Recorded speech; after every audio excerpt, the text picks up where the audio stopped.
जो अपने विचारों को देखता है, जो अपने विचारों का अध्ययन करता है, कब कैसे विचार आए।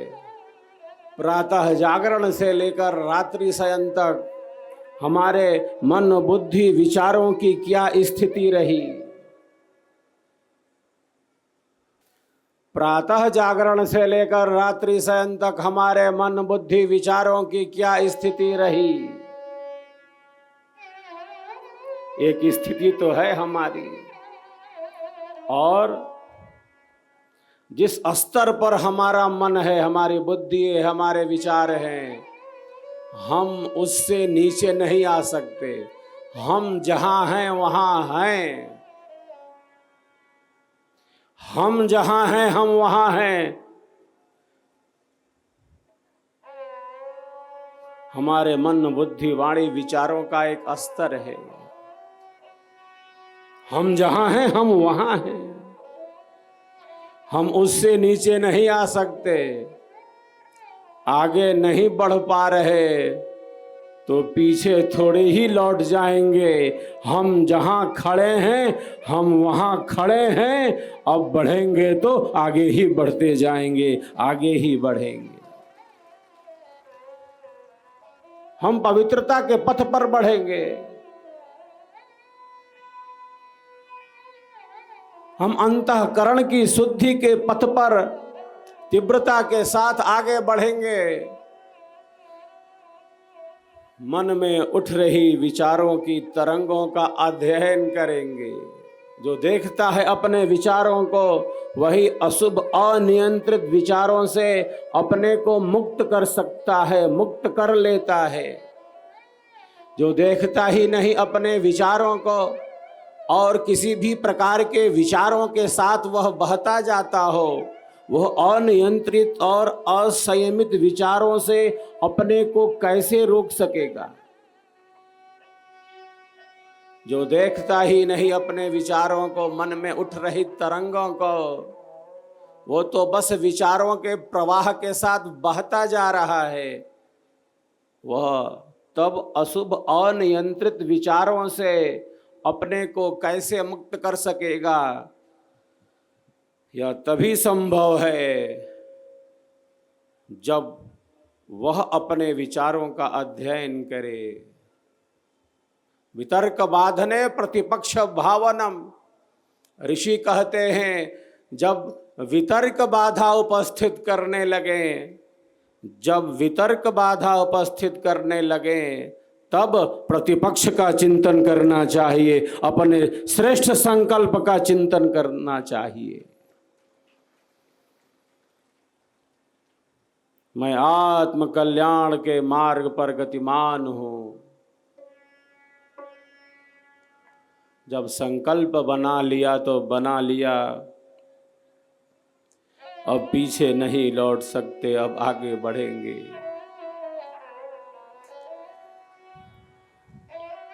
तो जिनके पास आत्मिक बल है, बाहर की बदलती हुई परिस्थितियां उन्हें अपने लक्ष्य से दूर नहीं कर पाती।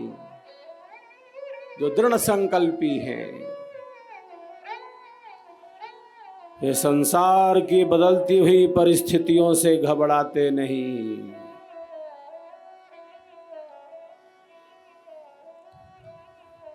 पीपल का पत्ता तनिक हवा के स्पर्श से कितनी तेजी से हिलने डुलने लगता है, जैसे मानो भूकंप आ गया हो, आंधी आ गई हो।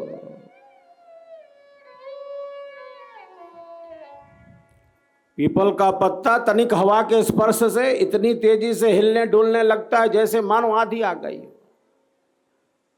बाहर थोड़ा बदला, बाहर थोड़ा परिवर्तन हुआ, मन में विचारों की इतनी तरंगे तरंगित होने लगी जैसे मानो भूकंप आ गया हो भीतर में। अभी बाहर थोड़ा हिला है, भीतर से जैसे पूरा हिल गया।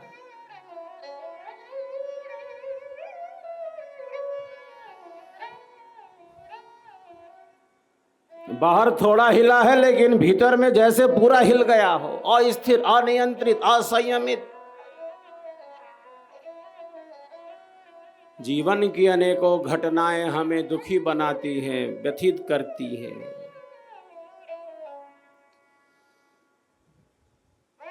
क्योंकि हमारा मन बाह्य संपर्क में है, हमारा मन बाह्य संपर्क में ही अत्यधिक है।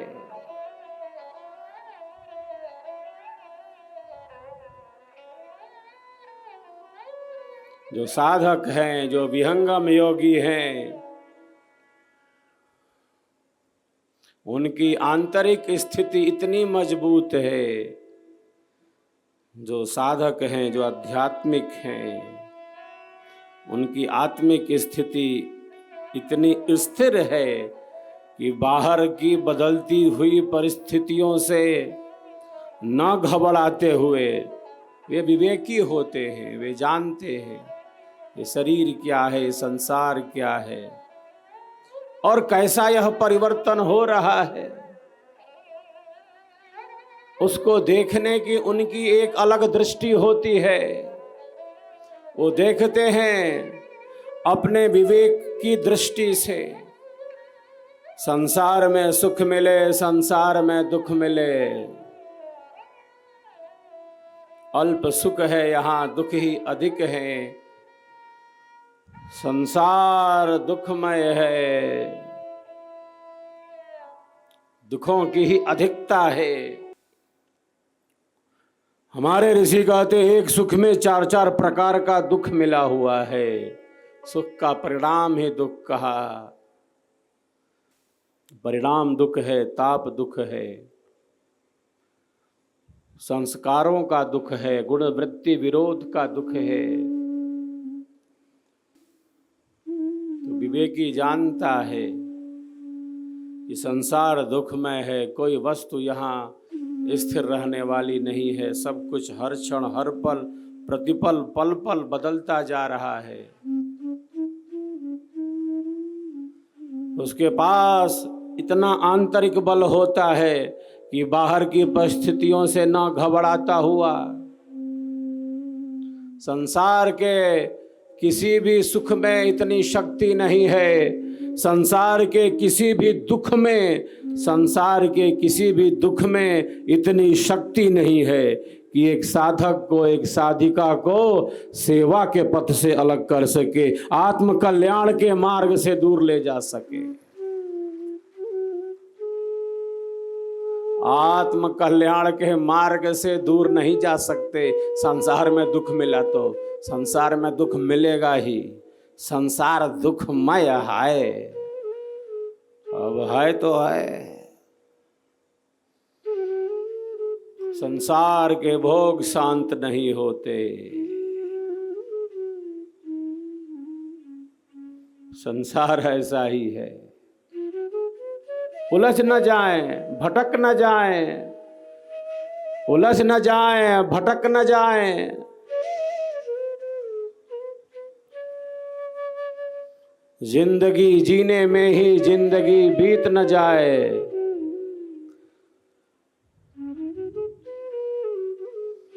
जिंदगी जीने में ही जिंदगी बीत न जाए।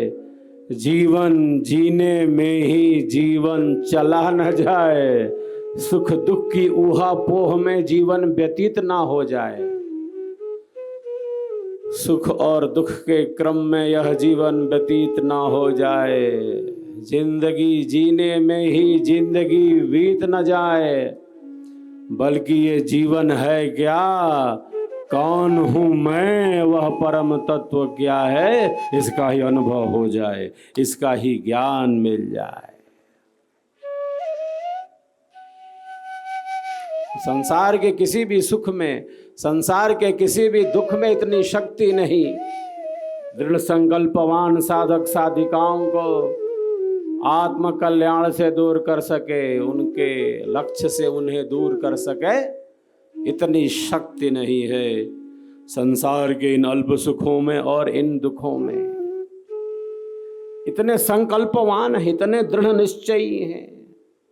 अनेक साधक साधिकाओं को हम सब देखते हैं, मैं जानता हूँ, जो संसार की विशेष पीड़ा को झेलने के बाद, अत्यधिक दुख प्राप्ति के बाद भी उनके संकल्प में, उनकी सेवा में कोई अंतर नहीं है। वे आत्म कल्याण के पथ पर आगे बढ़ते जाते, वो दुखों से नहीं घबराते।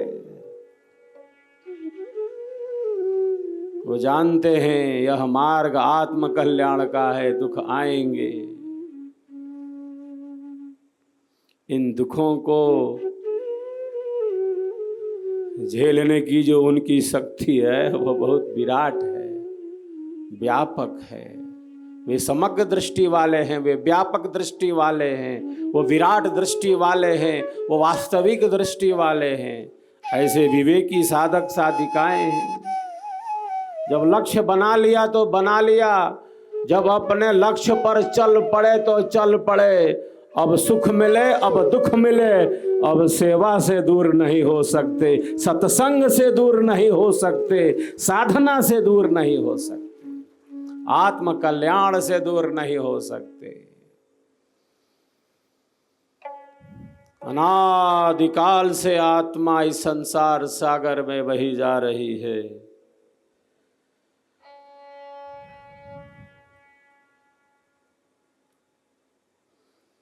अनंत अनंत जन्म और जीवनों से नाना प्रकार के कर्मों को करता हुआ आत्मा संसार सागर में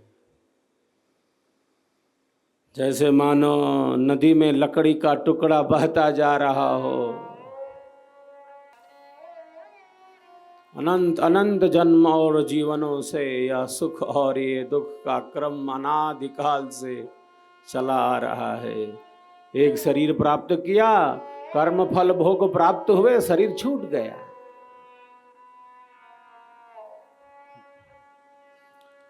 जो उत्पन्न होता है वो अपने कारण में चला जाता है।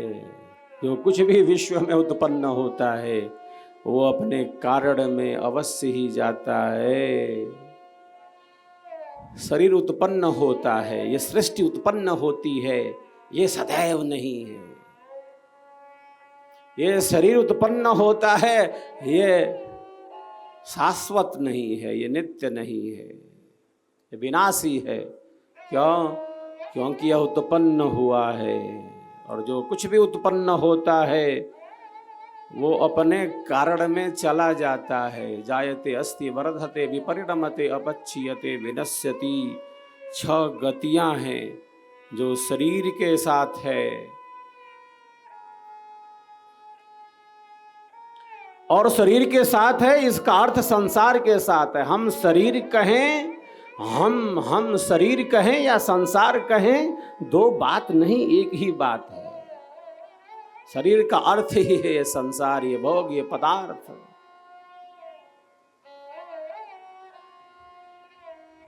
अनादिकाल से आत्मा इस संसार सागर में सुख दुख की उहापोह में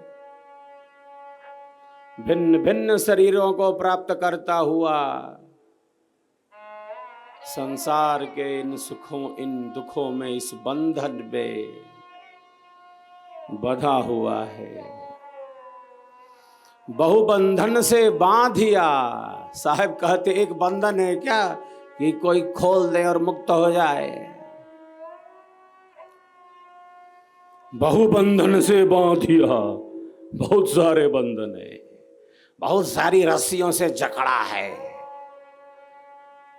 खुद को जकड़ लिया है हमने अपने अज्ञान से, अपने अहंकार से, अपनी अविद्या से हमने स्वयं को ही जकड़ लिया है। बहुबंधन से बांधिया एक बेचारा जीव, की बल छूटे आपने कीव छोड़ावे भी।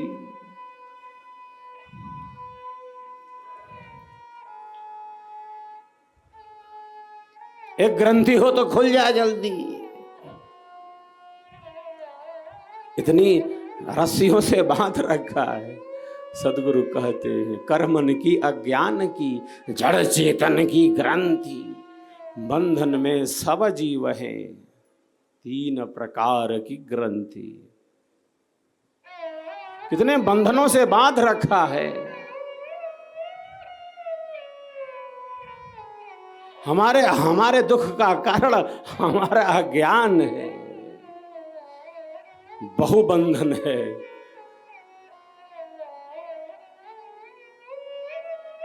जो बंधन से छुड़ाने वाले हैं, जो जीव को उनके लक्ष्य तक पहुंचाने वाले हैं, जो आवागमन के चक्र से मुक्त कर हमें अपने घर पहुंचाने वाले हैं, जो मुर्दों के शहर से, साहब कहते हैं ये मुर्दों का शहर है, उलझ उलझ मर जाना है, ये झाड़ और झांखड़ है, ये कागज की पुड़िया है, ये शरीर मिट्टी का है, कब नष्ट हो जाए। मिट्टी का घड़ा है, कब ठोकर लग जाए, टूट फूट हो जाए। इससे पहले कि शरीर नष्ट हो, इससे पहले कि शरीर नष्ट हो, इससे पहले कि शरीर नष्ट हो, यह शरीर क्यों मिला था, क्यों मिला था ये शरीर, कौन हूं मैं, वह परम तत्व क्या है, इसका अनुभव मिल जाए, इसका ज्ञान हो जाए। जो बंधन से छुड़ाने वाला है, जो हमारे अज्ञान का शमन करने वाला है, वही तो बंदी छोर सद्गुरु है। सत्य पर विश्वास ही श्रद्धा है। हमने सत्य पर विश्वास कर लिया, हमने सद्गुरु के ज्ञान विज्ञान पर विश्वास कर लिया, हमने सेवा सत्संग और साधना पर, सत्य पर पूर्ण विश्वास कर लिया।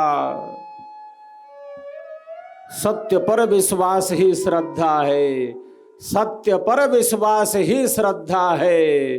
जब अपना बना लिया, जब सत्य को स्वीकार कर लिया, तब तो आगे ही बढ़ेंगे, आत्म कल्याण के मार्ग पर ही आगे बढ़ेंगे। यही श्रद्धा है जिसे सत्य पर विश्वास है, पूर्ण रूप से। विश्वासो फलदायकः। बंदी छोड़ सद्गुरु है, जो अज्ञान और मोह के बंधनों से निवृत्त कर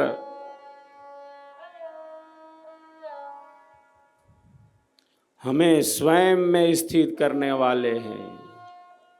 हम मन से मन को नियंत्रित नहीं कर सकते, हम अपने मन को मन से ही नियंत्रित नहीं कर सकते, हमें कृपा का आधार चाहिए। झरना बह रहा है, हमारा पात्र जल की तरफ होना चाहिए, ऊर्ध्वमुख होना चाहिए, अधोमुख नहीं। शरीर का, संसार का, इन पदार्थों का, इन संबंधों का, इन सुखों का, इन दुखों का, इन विषयों का, इन पदार्थों का अधिक से अधिक ज्ञान प्राप्त कर लेने पर भी